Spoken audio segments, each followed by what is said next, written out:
Good evening, everyone. I would like to officially welcome you and say a pleasant, warm, and fantastic greeting. Welcome to the Caribbean Leadership Development Program. My name is Sir Lord MacDonald, and I hail from Trinidad and Tobago and part of TTRCS. We have a wonderful program planned for you this evening and ask that you bring all of your welcome, all of your energy, and all of your fantastic leadership potential and quality. I would like to start off by introducing to the podium, not the real podium, but the virtual one. Just imagine that you're seeing me here standing in front of you and holding on to the podium. Someone who I met a number of years ago, part of an exchange for a program which was done a lot of wonderful work for Caribbean sexual and reproductive health and the growth of youth leadership. I would like to welcome President Samantha Dixon. Thank you, Salon. Hello, hola, bonjour.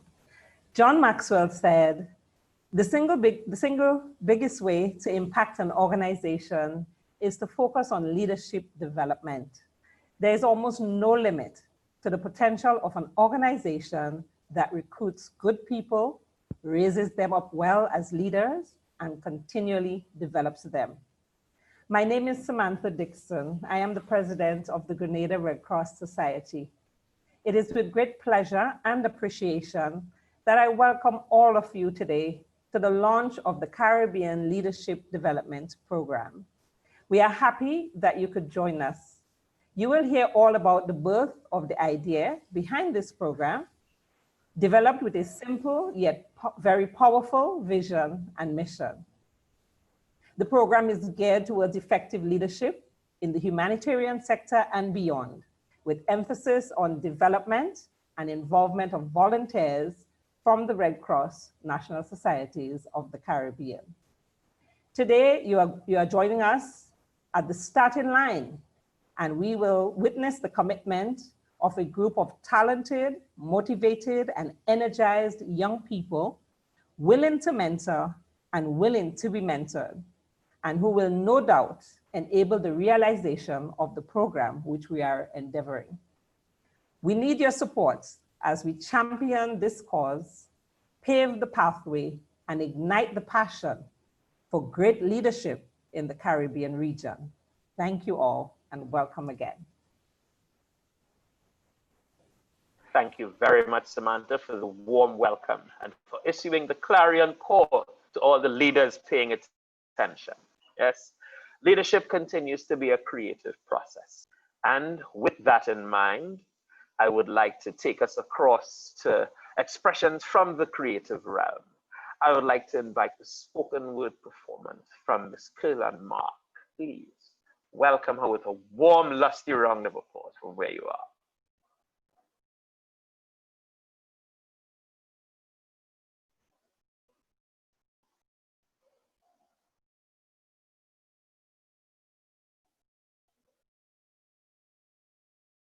Sorry, I was muted. Afternoon, everyone. Good afternoon. Welcome. 1 minute.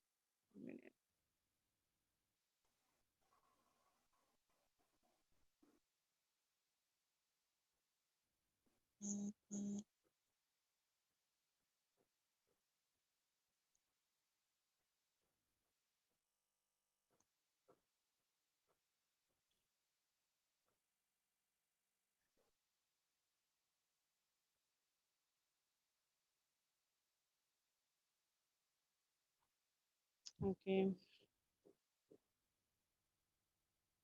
Okay, just 1 minute. Sorry. I just can't get my. That's all right. I'm sure your performance is well worth the wait. Okay, I had this on my collections.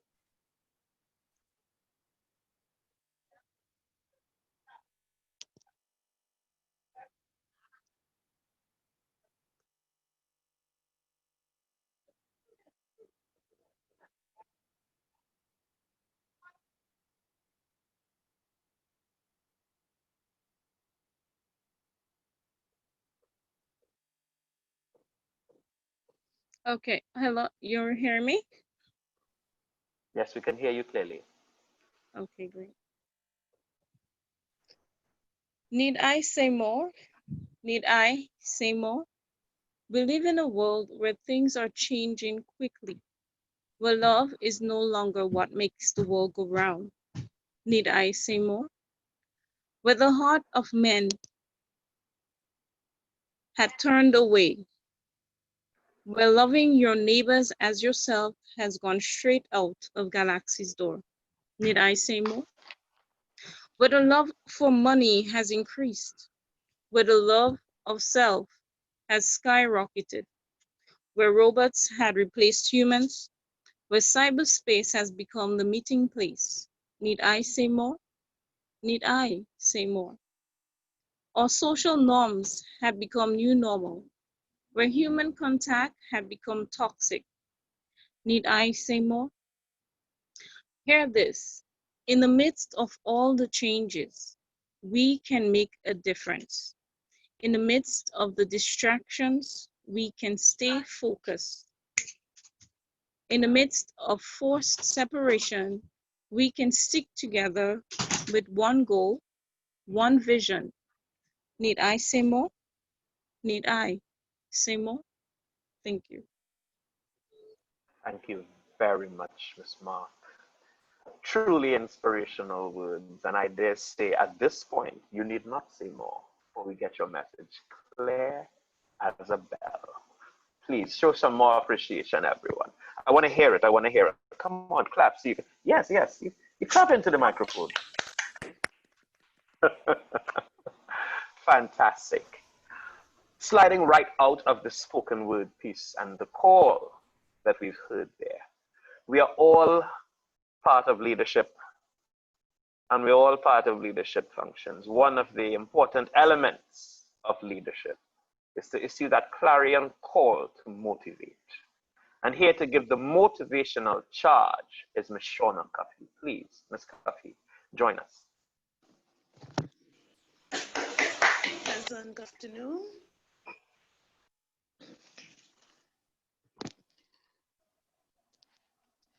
Pipeline leadership is a great model which serves and ensures strategic plans for the continuity of the organization. This is done through excellence, relevance, effective leadership. The need for leaders to be cultivated and nurtured in the organization can be likened to a seed. The seed must have right conditions for growth. The seed must have the right soil type, the right nutrients. Of course, it must get sunlight. Some seeds thrive best through being placed in sandy soil, like watermelon and the cucumbers, while the seeds require some loam and maybe some clay. So too must leaders be placed in the right environment for growth and development to take place. The presence of the sun in the whole process is the growth of any plant, and that in itself is of paramount importance. The sunlight is needed to make food in the leaves of the plant. Therefore, this evening, we would like the sun to represent the ignited force and ignited passion, the heat of this kind of leadership, which being launched today. It shows that it is intentional, deliberate, and well thought. The OECS Caribbean nations, of course, can very much benefit greatly from this model of leadership, as it takes into account the need of strategic human resource management, as well as human resource development.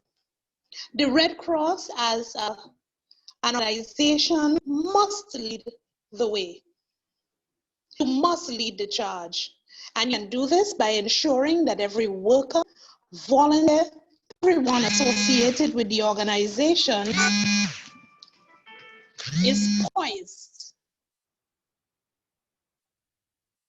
trained, and prepared to ascend the heights of leadership while focusing on the mission.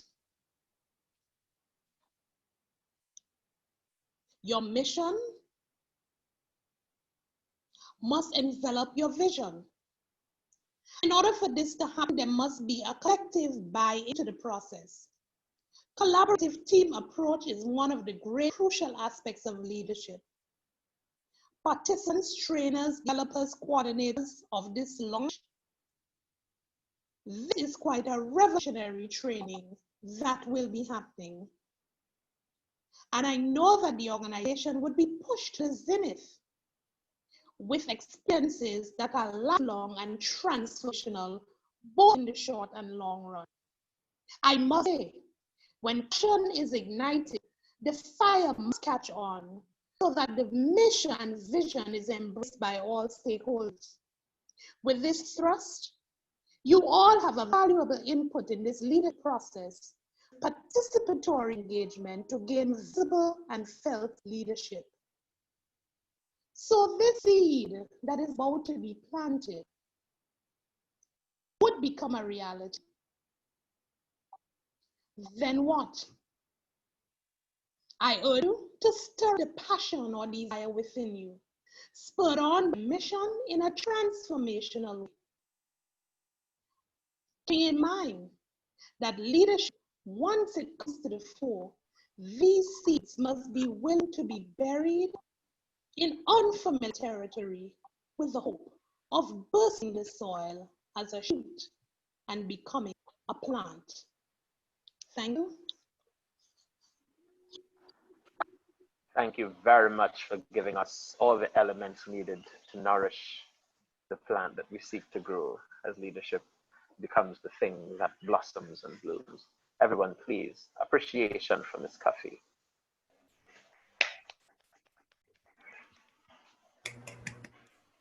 Now, the wonderful thing about this movement is that for the very long time that it's been around, all of our nations, there's been a fantastic growth of all communities and all aspects and individuals within communities.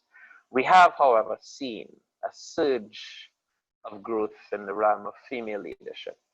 And as part of ensuring that that is nourished and kept as part of the very wonderfully executed remit of the Red Cross, we have another movement within the movement.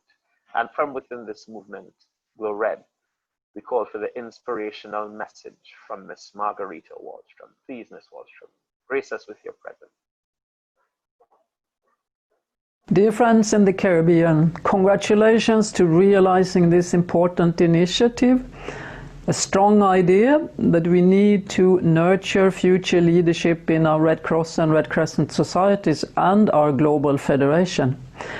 With you coming together now, young women, young men, with the leaders of the Caribbean to start this journey, we are delighted to see it happen, and we really look forward to follow you and see how this develops. Best wishes from Europe, from the Swedish Red Cross, and from the many young leaders and prospective leaders of the world.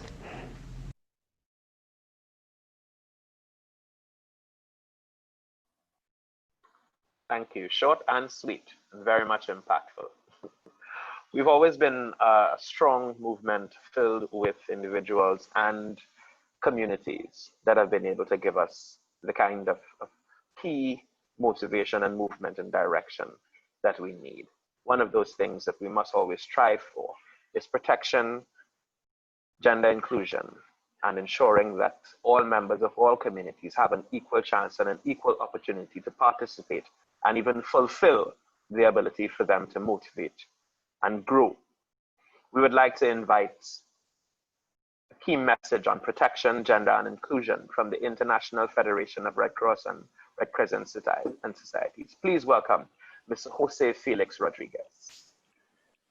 Hi, everyone. Thank you for joining and to invite me to participate here. Sorry for my English. I'm the Caribbean, but the continental Caribbean. But this is a big opportunity to share with you. For me, it's very important, all the concepts that you are talking before from Margareta and from all of you. talk about the empowerment, the leadership and empowerment involve many concepts that you said before is a creation process, and the creation process needs to involve many approaches of the movement. One of those approaches is the protection, gender, and inclusion. We can talk about the leadership, about the power, about any initiative in the movement if we can't, if not involve three mainly concepts. The first one is about the protection. When you talk about the leadership, we need to talk about the protection, the need to protect all of the people in our network, and also all the people involved in the community. How we keeping people safe from harm and no one left unsafe. You can let any organization if you don't have this concept in your blood, in your skin, in your day by day. Also, the one of the powerful message from the last years in the movement is the gender approach. Understand and analyze the different needs and capacity and risks of individuals based in their gender, in the age, disability, and all the difference that we met in all of us. And the other one is the inclusion. The inclusion is the capacity to include all the people and understand the inequalities between the people, and don't leave anyone behind in any kind of action that you take in your leadership. You always need to take this concept like a main idea in any decision that you need to take in your work, in your life, in any process that you decide to develop in this movement. But that approach is evolving in this moment. Now the approach has enhanced in the last year. Now the PGI approach, they have a new name for the new 10 years in the new strategy 2030 strategy. It mainly values and power and inclusion, and the power is a big piece of the leadership. The leadership involved, they get the power, give the power and all the people, and how you take the power to offer to all the people our approach and our capacity to respond in benefit of them. And the inclusion in this capacity to involve everyone that you can understand is all the difference on that. For us, for the Federation, it's very important. I'm really happy how the Caribbean presidents of the National Society are taking this kind of initiative to involve a young woman and young men, because when you're taking about the power shift on gender empowerment, it's not only about women, it's about all the people, men, women, and how we can work together to protect and to elevate the power of all the people, and all the people excluded in our community, in our movement, in other side. I'm very happy to share with you this a few minutes, and to try to inspire in my very bad English to take the opportunity to analyze and to review. In this last minute, I'm going to invite to connect with us in any moment to try to bring this concept, and I'm very sure we can provide in the next month a specific moment to share about this topic that is part of all the movement. Thank you. Thank you very much, Jose. And might I say, your English was absolutely perfect, as was your motivational call. Thank you for sharing what you've done with us. Yes? Everyone, please make use of the invitation issued. I'm sure we all need to get an update and we can connect. Ignited passion and collective mission is the theme of this particular event. And to underline it, I would like to bring us to the part of the evening where we have our keynote address.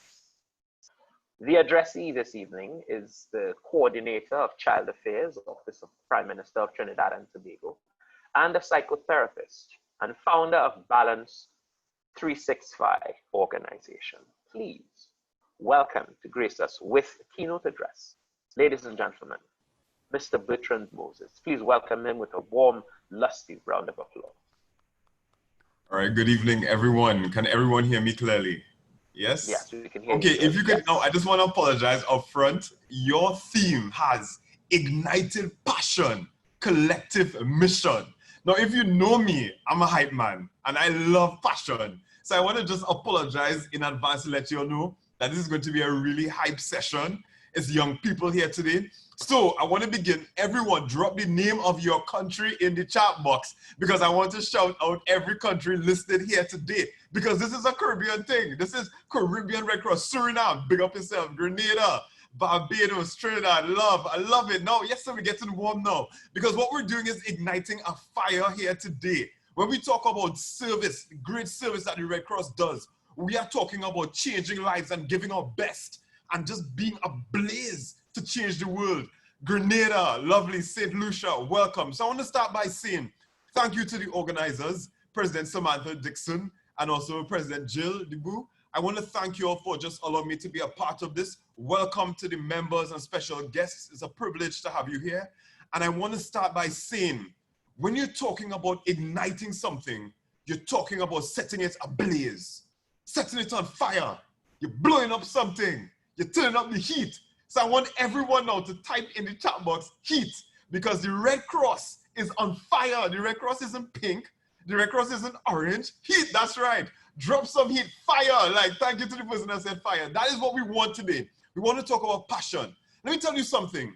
Ignited, passionate leaders get the job done. Come what may, rain, sun, snow, as blazing hot as it is, I have read up and looked at the work of the Red Cross as an organization.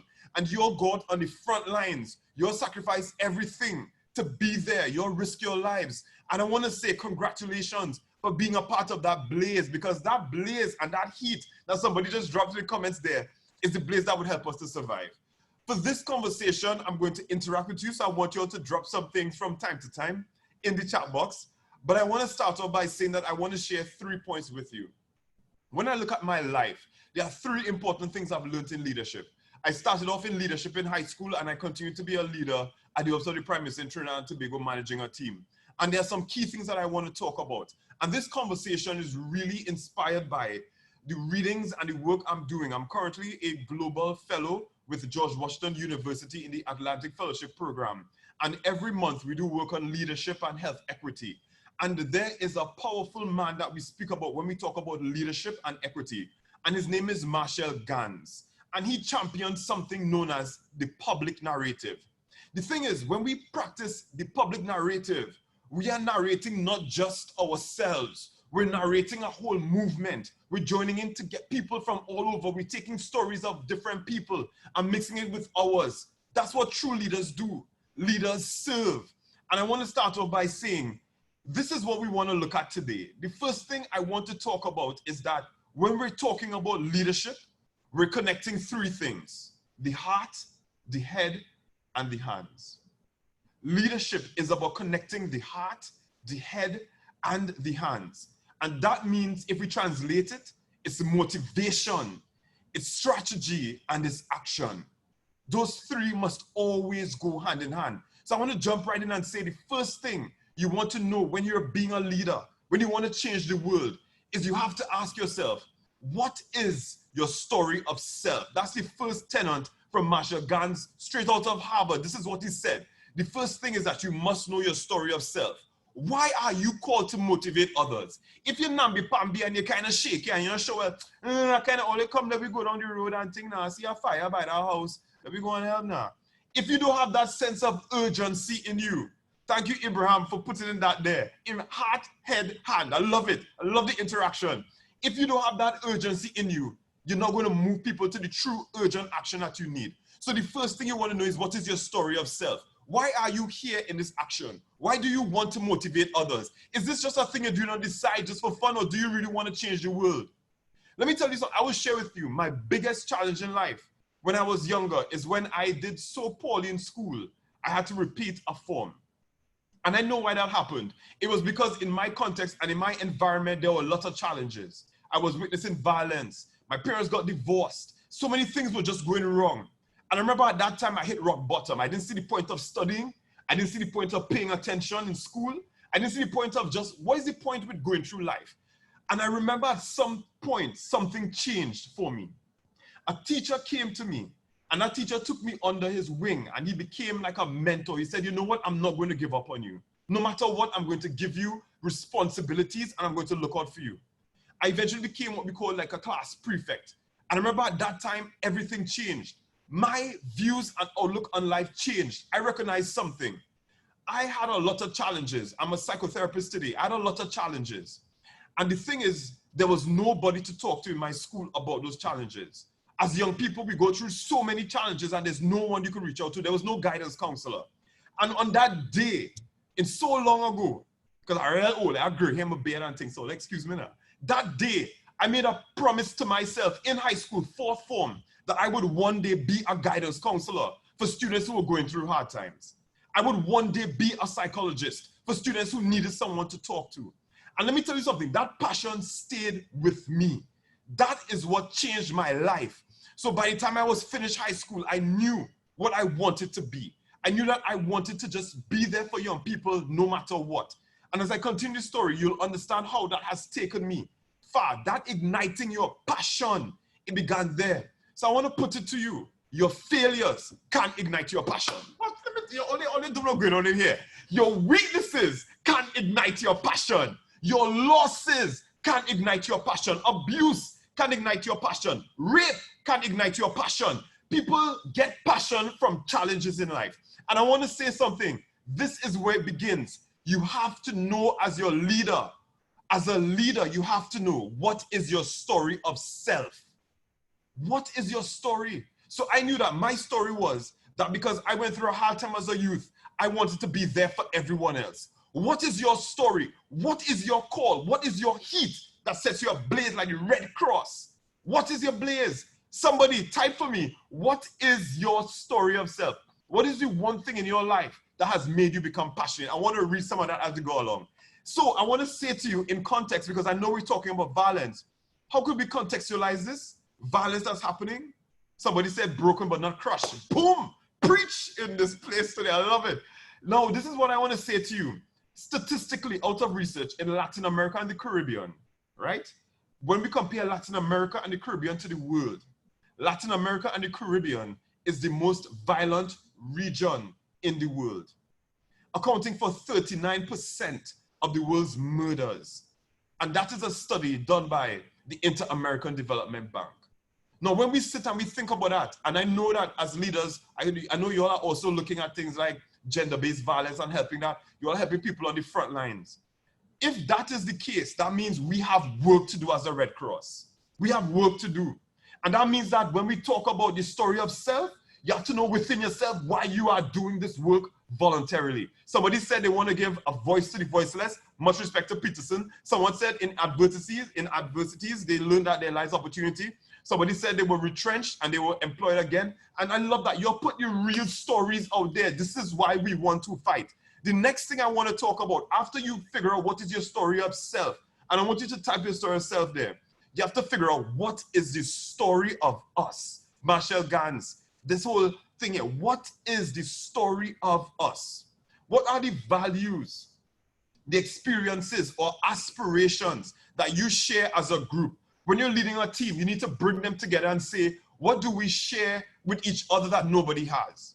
And I want to move this story now further in my life. So that was high school. And then I went to undergrad and I was doing psychology. And I remember my brother said to me, yo, we're trying to real dramatic and thing, you know. Well, you could tell that by now, right? It's real clear, right? Forgive me. And he said, you should join the drama club. I said, well, okay, I'm going to join. And I joined the drama club. And the first audition that we had in the drama club was for a role that mirrored all of the pain and the challenges that I experienced in life. I was playing the very same character, and I had to do it on a stage. And I had to relive every negative thing I had been through. And I was blown. Now, the thing about it is, it was challenging. There was nights when I was just like, I can't do this. This is hard to relive because I never spoke. Because I want to say a big man thing, as men in the Caribbean, we don't talk about emotions, right? We don't talk at all. And that's one of the reasons why suicide rates in Trinidad and Tobago, for example, 80% of suicides in Trinidad and Tobago are by men. Majority of suicides are by men because men don't talk. You understand what I'm saying now? So we had to break that mold. Red Cross, boom, do the thing, break the mold now. So I want to say what happened next is that I did the play, and on the night before, we actually did the production on stage, right? We practiced and we rehearsed, and I relived the pain, and it was difficult.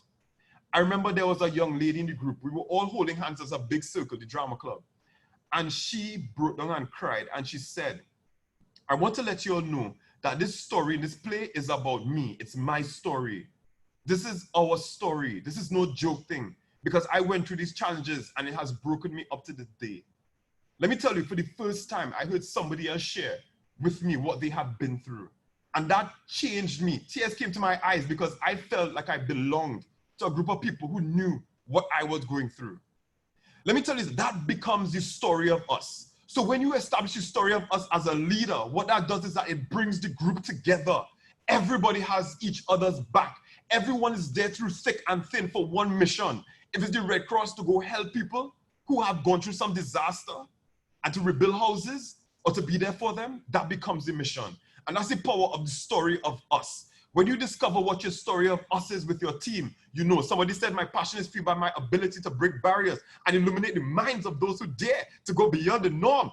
Boom, Chanel, big up yourself. Someone says my failure created new chances that ignited a passion. I love it. And someone said changing the world one person at a time, one word at a time, facing the fears of the unknown. You see these stories here? These are the stories you want to share in your group. And why am I talking about the story of us? I learned that when I was in undergrad, but to this day, and the Office of Prime Minister, I chair meetings. And after a meeting, I had the Ministry of Education, the Ministry of Health, and the Children's Authority in a meeting. And they were leaders. And I asked each of them, why did you go into this field? Why did you enter into this field? And they shared personal reasons why. And as a team, we became stronger. And it was no longer looking at someone as this big shot, big Sawati, and you know, they're driving an Audi and thing. Me, nobody life, you know what I'm saying?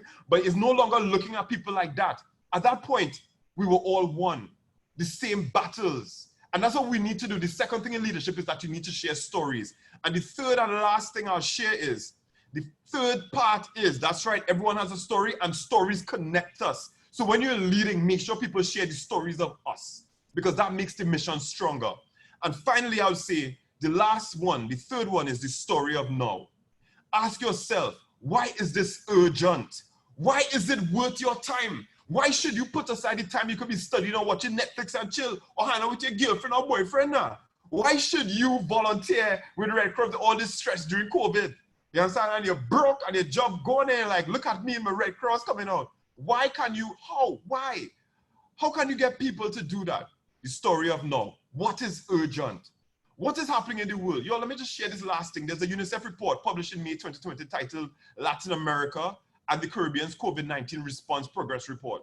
And it says within the 23 countries and 12 independent states in Latin America and the Caribbean, over 141 million children are out of school. That means they aren't getting school feeding. You understand what I'm saying? This restricts access to educational support. Additionally, due to that fact, 50% of the labor force in the region is informal, which means that millions of citizens have lost their sources of income and are dependent on humanitarian support like the Red Cross and even finances. Added to that, yo, this one's serious, and this is what we're talking about. Added to that, in a region where 14 countries are among the top 25 with the highest femicide rates in the world, home-based quarantine has put Latin America and the Caribbean, this is so messed up. Latin America and the Caribbean place many women and children at a heightened risk of domestic violence. And the statistics from our region are saying that domestic violence hotlines have reported that they have experienced an increase in calls up to 40 to 90% more calls than they ever faced. This is no time for namby-pamby weak leaders. This is the time to create the change we want to see. And I'm so proud of you all for coming forward as leaders. The story of urgency is happening now. We need to do something now. And I experienced that when I came back from the US, finished my master's in Trinidad and Tobago. I met a young man who said, "So let me tell you something. Nobody don't care about me. I'm from the ghetto, and nobody don't look out for nobody. You have to look out for yourself." You understand what I'm saying? And so he was stealing. You understand? He was selling drugs on the compound of the home that he was living in. He didn't care about anybody. It was like a children's institution. Because he learned that nobody looks out for anybody. That was urgent, and that inspired me. I said, I don't want to be a therapist anymore. I want to go into policy to help people. I'm still a therapist, but I went into, and that took me on the route to be the coordinator of child affairs at Upstate Prime Minister, where we do programs and work with UNICEF and manage things. And we implement the first national child policy in the region, in Trinidad and Tobago. And what did that do? All of those things. The story of self, the story of now, the story of us came together for me. And that's what I believe will ignite your passion. That is what will give you the charge to go forward in life. Ignite your passion, and it will give you the collective mission. So I want to end by saying, know your story and let that story fuel you. Every pain you've ever been through, let that be the thing that makes you fight for others in the Red Cross. Understand the story of us is to bring us together to work as a team. And finally, understand that it's a time for urgent action. My leaders, big up yourself. Caribbean people, represent. Let's go out and make that difference that you have been called to make. I love you. Caribbean Strong, Real Unity by Drupati and Marsha Montano, happening here live in the Red Cross. You're all the best and much success to you. Thank you much. Well, you know you're getting a standing ovation, right? You know that you're getting a standing ovation. You can see everybody standing up. You can hear the applause. Thank you very much, Mr. Moses, for giving us a much needed ignition of fire. Thank you. By the way, if you are at your office, we'll be sending you A, a volunteer form, and B, a membership form. My president will back this up because she's coming up next. So thank you very much for sharing us, and definitely we look forward to doing a lot more with you in the future. Yes, right after that glowing address. I mean, I am re-inspired to do a lot more now. I'd like to bring to the fore someone who I've had the pleasure of working very closely with for the last 2 years, and who indeed is a leader and an exemplary one at that. Ladies and gentlemen, hailing from the shores of TNT, President Jill DeBoog of the TTRCS. Thank you, Salon.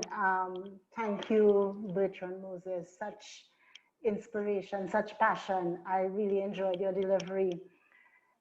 The 3H of leadership: head, heart, hands, seems all connected to service. Thank you so much. Good afternoon, everyone, and thank you for joining us. It is certainly a pleasure to share with you a bit of insight on the program design and purpose. As a leader, I have learned that it is critical to have the right support system, a focus on productive development path, and a network that fuels and levels you up. But for a lot of our young people today, these elements are still missing links to those who hold aspirations to someday lead. The systematic development of good leaders is fundamental to long-term organizational success, especially in the Red Cross. Aspiration is a good start, but leadership in the humanitarian sector also requires commitment for service, a value-based system, and a drive for excellence that extends beyond oneself. And I'd like to add in heart, head, and hands. Through the Caribbean Development Leadership Program, we aim to strengthen the pipeline of future leaders in the Red Cross in the Caribbean, while simultaneously addressing the objectives of GLOW-RED. Just to give some context, GLOW-RED is a global leadership network which was born out of the realization that over the last 40 years, many decisions and resolutions have been made to encourage women's equal participation in leadership, but a little had changed.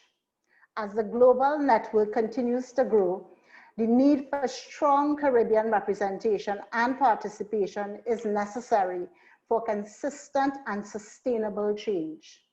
Hence, the Caribbean focal points for GLOW-RED, which is President Samantha Dixon, and myself, created a leadership development program that aims to enrich diversity and gender balance at national societies.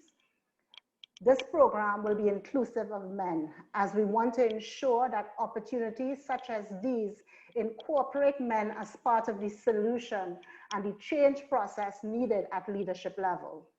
We will cultivate the mindset that fosters holistic young adults who feel empowered to participate in governance, business, and civic life. We aim to enhance the participants' leadership abilities through exposure to and practice with a broad array of leadership tools and concepts that emphasize self and group awareness, interpersonal communication, and insightful analysis. We aim to develop a deepened connection to peers and colleagues and an ongoing connection to a network of leaders that transcends boundaries across the Red Cross. We aim to increase participants' confidence to initiate positive change and innovation, as well as to become influencers in their communities and national society. We have a talented and diverse cohort of outstanding individuals participating in this program, and we hope the experiences created will better prepare them to take risks, disrupt old patterns, and make ways for new methods of thinking, doing, and leading. The program will be conducted over a one-year period, and we will deep dive into various leadership topics and debates, which are all aimed to support how participants learn and develop. Teamed learn sessions will be held monthly with participants, and individual coaching sessions will be held based on needs and on requests. Participants will be challenged with group assignments, scenarios aimed at problem solving, and will be encouraged to share real experiences and challenges aimed at understanding various techniques towards solutions and a win-win dynamic. We will feature leaders and facilitators from different sectors to share insights of their own journey and how they are changing the status quo. This program promises to be a holistic journey filled with learning, inspiration, tools, and strategies for leveling up, but also asks the participants to bring the best version of themselves to each session. As we say in the Red Cross, you will be required to participate.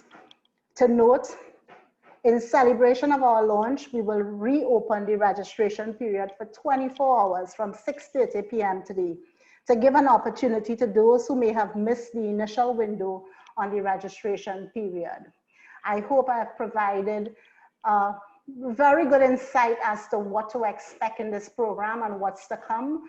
We will definitely, at the end of the program, share learnings and outcomes, and the participants we will have a video presentation of their journey and how this is going to benefit them and has benefited them.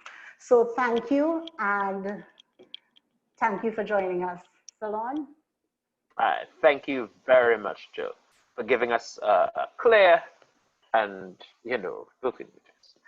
Ladies and gentlemen, as we move on to the next bit, we would like to ask the question, who are these participants of this Caribbean Leadership Development Program? Well, your questions will be answered shortly as we go into a video presentation of knowing the participants. So let's meet the participants.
That's a stirring body. Let's have a round of applause, please, for all of the participants in the leadership program. This is exceptional.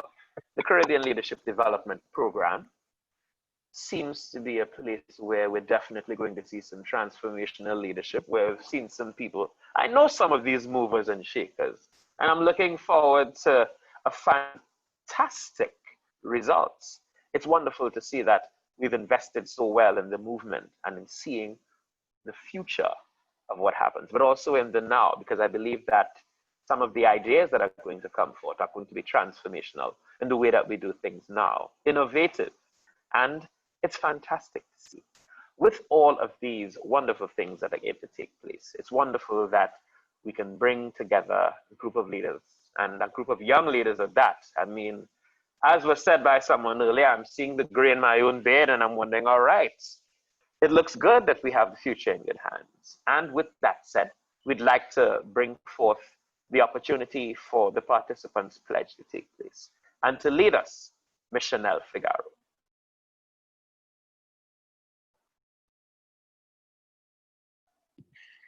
Pleasant good afternoon, all guests, coaches, speakers, and participants. At this time, do allow me the time to present the Caribbean Leadership Development Program 2020 Participants Pledge. We, participants in the first cohort of Caribbean Leadership Development Program, pledge to engage in purposeful journey of self-development and enlightenment towards dynamic and diversified leadership in national societies. We will be open to ideas, engage in innovation, and remain devoted to the improvement of leadership standards in the humanitarian sector. We will be endeavored to improve and sustain leaderships in our national societies. We pledge to serve with honor and always to uphold the fundamental principles of Red Cross. May the image shown on the screen be a reflection of the participants and the pledges and the united voice. Thank you. Thank you very much, Ms. Figaro. And I'd like to echo your call. May it be a reflection. You are the first crop, you are the first group. It means that as the progenitors, you are the ones who will definitely be leading the way for us. And I look forward to the phenomenal things that you're going to accomplish. At this point, I'd like to ask if anyone who is in attendance has any questions about the program, about what's to happen, that we can direct to any of the presidents or any of the participants who are taking part. Please, this is your question and answer segment. I'm sure Mr. Moses is still looking around somewhere, so that even if you have questions for him, feel free to direct accordingly, and we will share.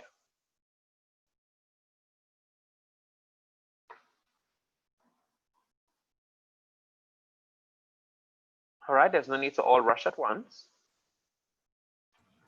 Like we said, looking around, bro. I'm like a full-fledged Red Cross fan, bro. I've been looking around. I'm here. I know you're not going anywhere. I mean, I'm actually telling you that you're not going anywhere, because having, you know, exhibited yourself to us and shared all that fire and passion, you know that you really can't go anywhere, right? You know this. Of course. Congratulations to everyone. It's excellent.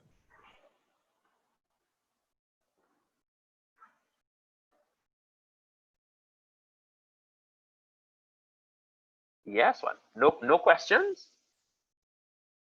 Ooh. This means that we're either exceptionally well put in,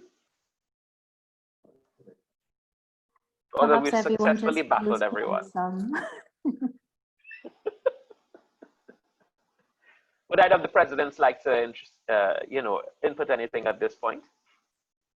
Since we seem to have no questions at the moment. But is there anything that you would like to add, or any of the leadership program participants? Is there anything that you would like to insert at this point? Please feel free.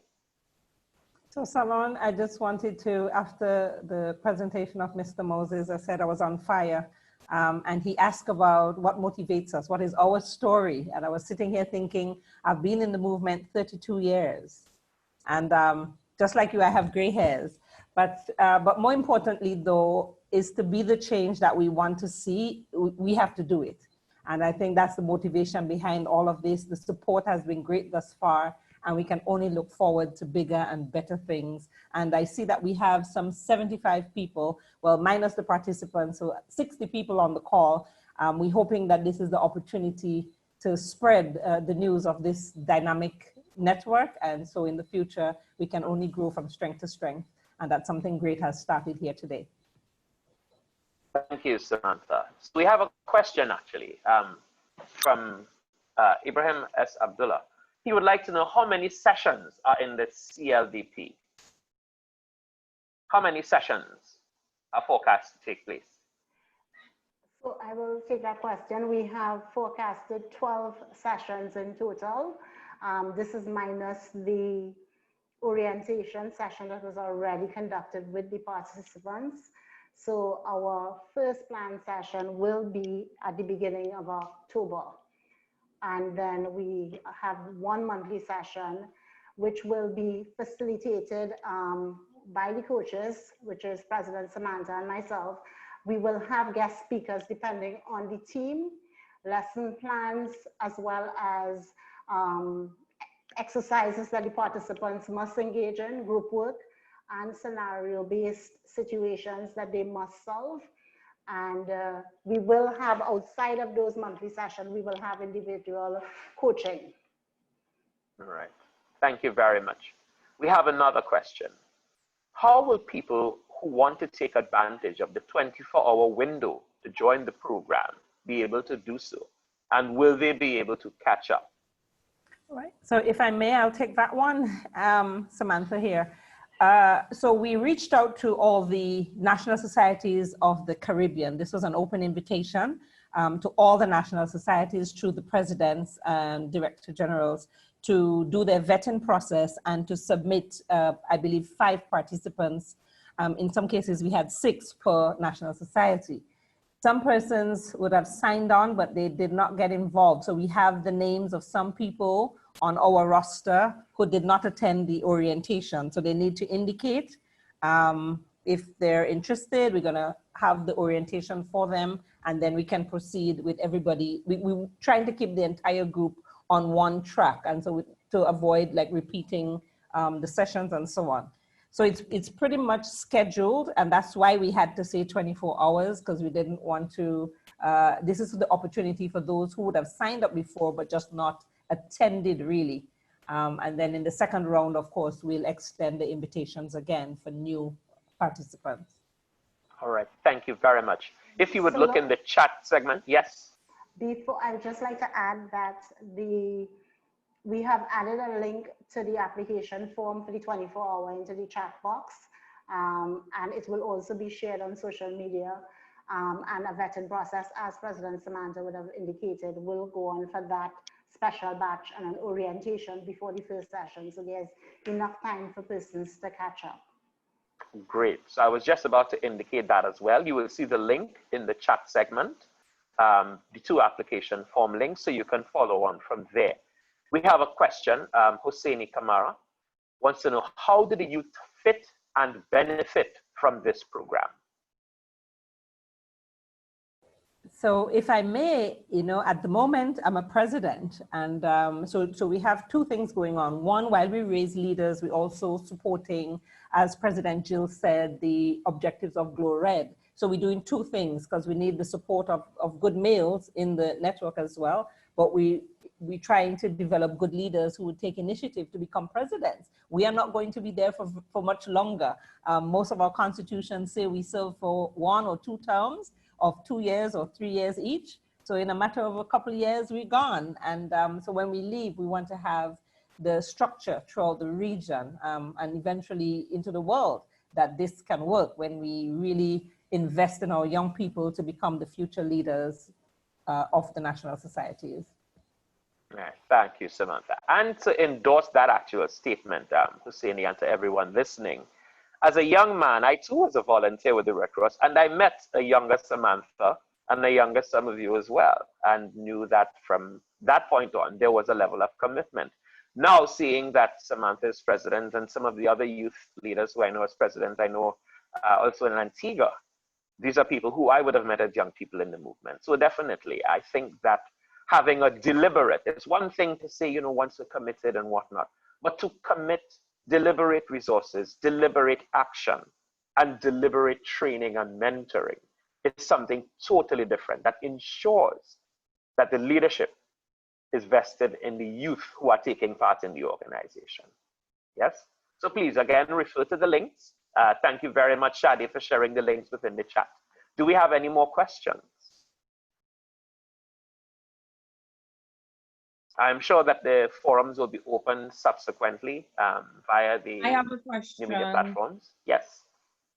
My question is to the coaches, President Jill and President Dixon, as well as Mr. Moses and Ms. Coffey. So it's open to all. How to combat the heat of non-supporters or the general public, and how to stay motivated on the mission, because we know in the leadership role, you would have a lot of expectation. As the coach says, to whom much is given, much is expected. So how to combat, you know, the heat that may be given from persons who may disapprove or X, Y, and Z. So how to stay motivated on the mission that you have set out, given, you know, backlashes or whatnot. Hope my question is understood.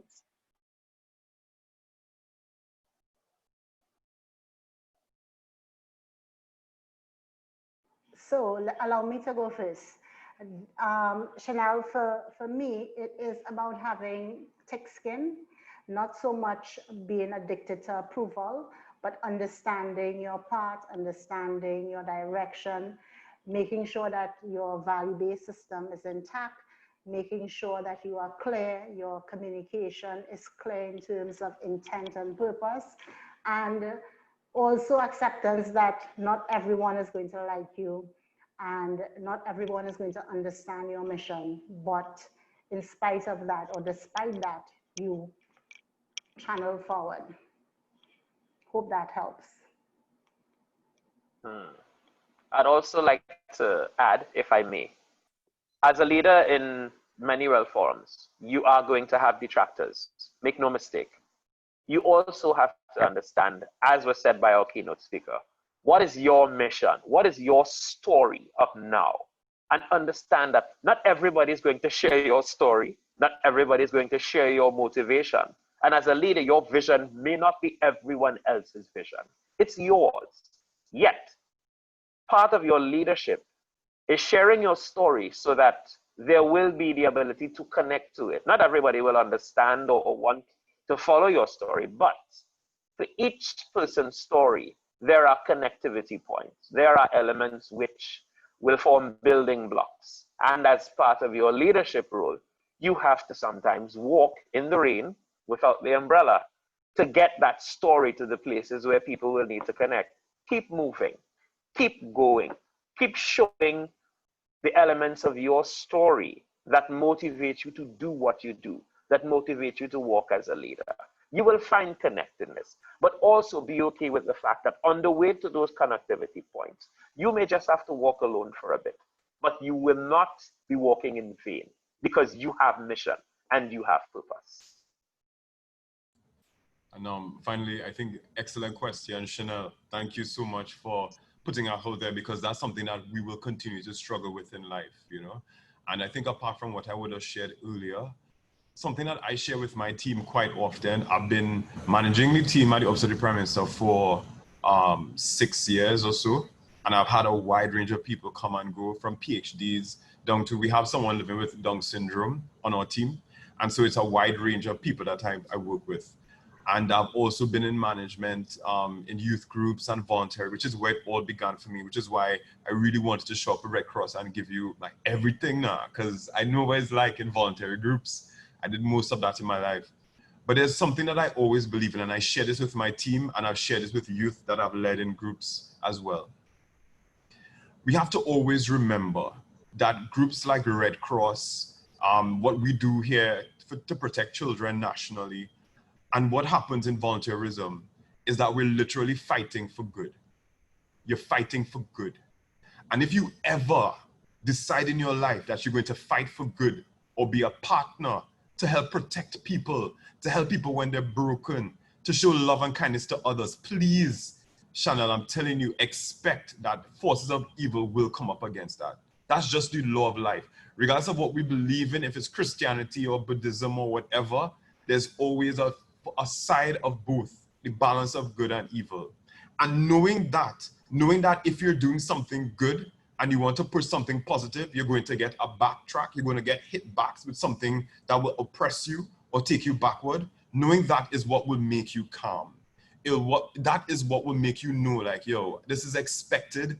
I am in the right battle. I'm in the right field, and I'm just going to smile and shake it off, yo, because that's just how it is. And that will never change. You are fighting forces bigger than you. So just build yourself up, motivate yourself, do self-care. I try to share mental health stuff on my social media all the time. Keep that in mind. Take care of yourself. Surround yourself with positivity. I have a ritual in the morning that I do every day, because when I go to work, it's a battlefield. And you have to remember that. So I would just end by saying, please know that it is a battle that you have entered into, because you're pushing for positivity and good. And so once you know that's what you're dealing with, know that you have something stronger also backing you up, and good will always prevail. All right, Chanel? Thank you very much, Mr. Moses.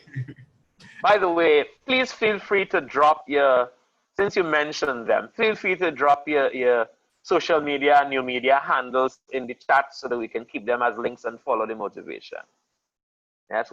By the way, welcome officially to the Red Cross and Red Crescent family. We have a question, and I'll tie this in as the last question of our session, from Ernest Maruza.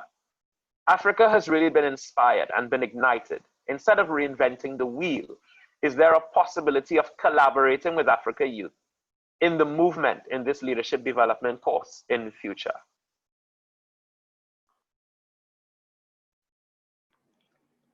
So I'm going to jump in and take this one. Of course, there's always within the Red Cross, we share, we work with each other, we collaborate. So definitely an opportunity to share the program and help Africa develop its model there, learning from what we are doing in the Caribbean. So definitely. All right, absolutely. Ladies and gentlemen, it has been a fantastic and continues to be fantastic. We are at the point of the evening where we must say thank you, where we must give appreciation for all that has happened and for all who have contributed. So I would like to pass the microphone on to Ms. Cassandra Smith Strachan for giving us the vote of thanks. All right, good afternoon, good evening, everyone. I realize we have the Grenadian, Trinidad, different pronunciation, same spelling. In Grenada, we say strong, but I have a Trinidadian coworker who likes to say Strachan. So no offense taken. Thank you for the sharing. I'll use the strong. All right, good evening, everyone. Today we saw the unfolding of the Caribbean Leadership Development Program under the theme, Ignited Passion, Collective Mission. And with this backdrop in mind, I journey on this path of gratitude. I launched with showing appreciation to Mr. Salone McDonald for ensuring that the flames were evenly distributed and that each participant, each member, each invited guest were in tune with what we purpose to present today. Presidents Dixon and DeBerg, we thank you for igniting the passion among us, thereby directing us towards the mission of this initiative. We express gratitude to you for lighting the torch, President Dixon, in this evening's program, thus shining light for each participant. President DeBerg, we thank you for giving directions as it concerns the Caribbean Leadership Development Program. Mr. Bertrand Moses, I thought it was hot in here. I thought the flames were ablaze until you blew your own combination of experiences and energy, thus causing an explosion. You added to the ignition. You fanned the flame of mission and truly set a clear vision.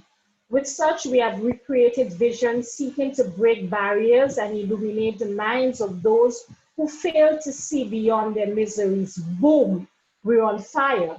Our stories, though different, will intertwine to light fire needed to make this initiative a success. We join in saying thanks to Ms. Collier Mark for reminding us of the issues in our societies that we seek to address. Need we say more? Ms. Shauna Curfey, Your encouragement to us to truly seek to ignite our passion, thus meeting our mission and vision, was so on point and heated. You added to the flame. We take the charge to heart. Ms. Wallstrom and Mr. Felix Rodriguez, it was such a warmth to have you wish us well and to share your unique messages to help in this mission. You have demonstrated the mission of going beyond boundaries to lead and motivate. Participants on fire with a mission and vision. Gratitude is expressed for the efforts and creativity that were invested in this launch. We've only just begun to make a change. Invited guests and members of various Red Cross societies from around the world as far as Africa, gracias. We thank you for joining us, thus showing your pledge to support this initiative. It's only the beginning. We've only just begun. With such fire, with such passion, I assure that we will succeed. We thank you one and all.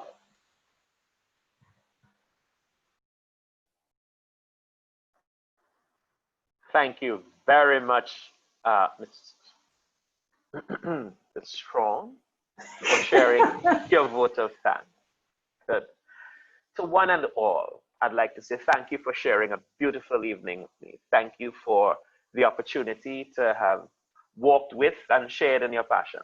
As we continue to take part and be supportive of the Caribbean Leadership Development Program, I'd like to remind us of the words, ignited passion, collective mission.